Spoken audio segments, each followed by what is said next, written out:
Okay, we'll go ahead and get started. It's a great win on Saturday. Anytime you're able to come up with a convincing win on the road, and particularly against your rival, that was a really good performance. I think there's some things that we can certainly improve on, though, which is encouraging. There was times I thought offensively we were in sync, and then other times we were our own worst enemy, so there's some things we can clean up there. Defensively, it was as close to, I don't think, as perfection as what you could find. I thought our defensive guys were really dialed in on the game plan and executed it well. In the kicking game, some good things, but there were some things that we can certainly improve on there. This next week's opponent, each game gets bigger and bigger. Northern Iowa is an excellent opponent. They're off to a great start. They came up with a big win against Iowa State, and then last week had a really convincing win against McNeese State. And so we're playing a very capable opponent. There's a lot on the line. Certainly, as each game goes along in the Missouri Valley Conference, to come up with a win is critical. And so we're looking forward to playing the football game. Questions? Would you say Northern Iowa is your biggest rival right now? Well, there's different rivals that you say. I think through the years, it's probably been the most heated game that we've had. There's a lot of storylines that are there. Many of the guys that are on their team, I sat in their living rooms and tried to recruit, and vice versa. And we have a great deal of respect for Northern Iowa. For a long time they had been pretty much the king of the conference, and we have, like I said, a great deal of respect, and it's going to be a really, really intense football game. Coach, how good is David Johnson, their running back? He seems like he's gotten better each year he's played. I think he's excellent.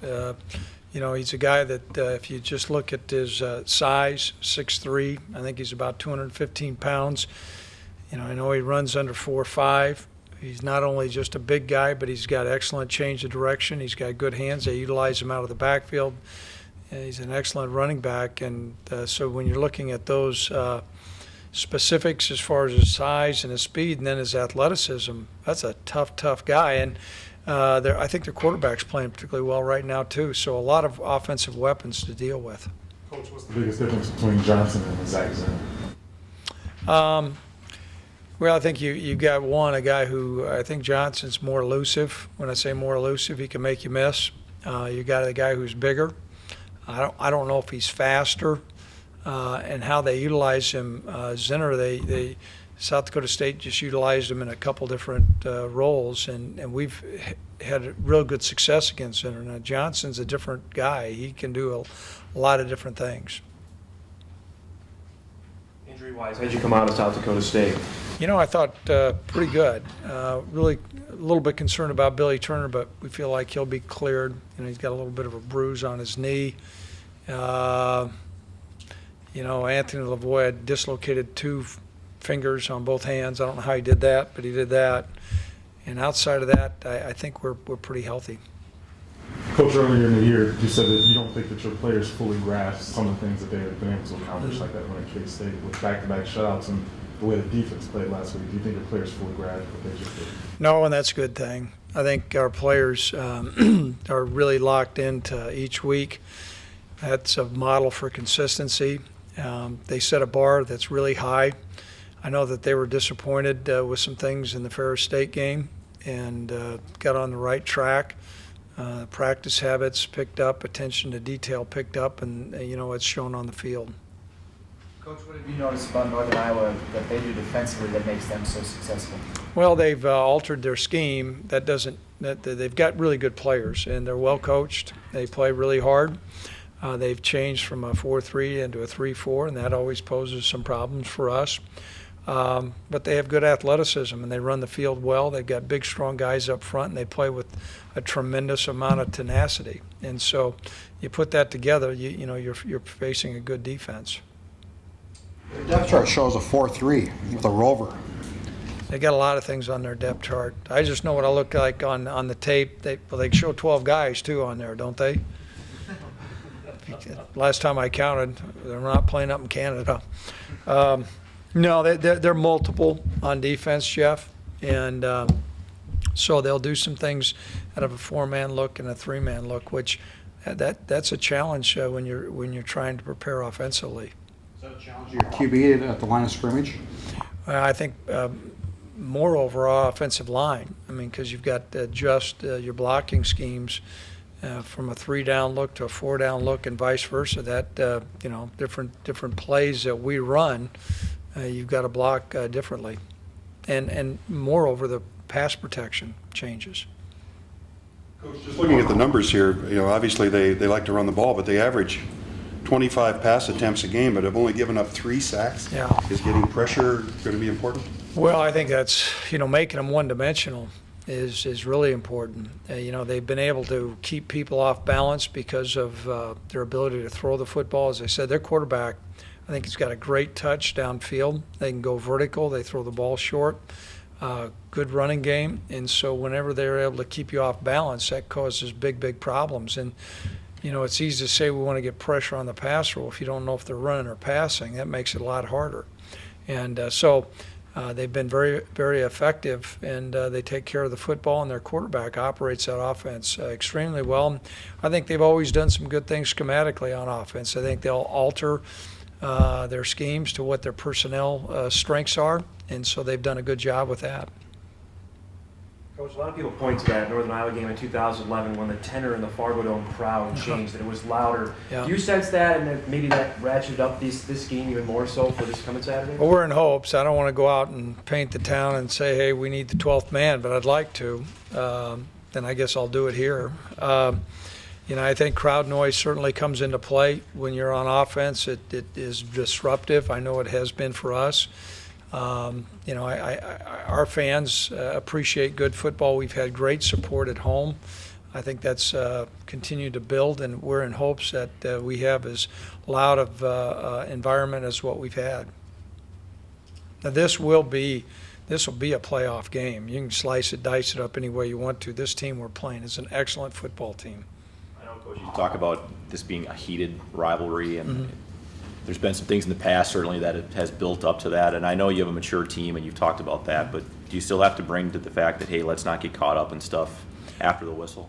Oh, without question, you got to play. Last week was a case in point. I thought our guys maintained their poise and composure. There were 2 personal fouls, unsportsmanlike conduct penalties that were flagged against our opposing team, and I thought our guys reacted really well. And that's easy to say and tough to do. By no means would I say, Northern Iowa is going to be that way, but I think it's really important to play the game in between the whistles, and our guys have been good about that, and we'll continue to focus on that. Perkins and Wallow and Woods sure seemed to play a lot of snaps last week. Is that something you'll continue to do, is work all those wide receivers in? Yeah, we like to play a lot of different wide receivers. I think it's important to have fresh men out there running routes, and we alternate those guys, and they know they're going to play, and so that really helps their focus and attention to detail in practice, and we'll continue to do that. And it's been, I think, a real plus for us this year, and it's allowed some of our other guys to stay fresh. Coach, what's the main thing you'd like to see cleaned up from the first Valley game to the second Valley game? Well, if you focus offensively, and we had way too many jumps, those are things that in our style of offense, we're not built for 1st and 15 team. So that needs to get cleared up. We had a couple errant snaps in the shotgun, too many balls on the ground. We had the 1 pick, but we had many other times when we could have had turnovers, and that would have changed the game dramatically, whether it's Ben LeCompte dropping the snap off the punt, John Crockett fumbling, 2 errant snaps. Those are things that were sloppy. And for us to have an opportunity to win this week, we've got to remove those things. How do you feel special teams has played so far this year? I would say by and large, a plus. Ben was able to boom the football, but he had a couple, he had kicked the 1 ball out of bounds. He shanked the other punt. We had the return for a touchdown. We had a block in the back, which you're going to get. Those are close calls. But overall, it's been a plus for us. Coach, this is kind of a rule question. If a punter drops a snap on a long snap, if they pick it up and kick it, are they still fair game to get hit? If they're still in a path where their in a movement towards punting the ball, and it's obvious that he's going to punt the ball, he's still protected.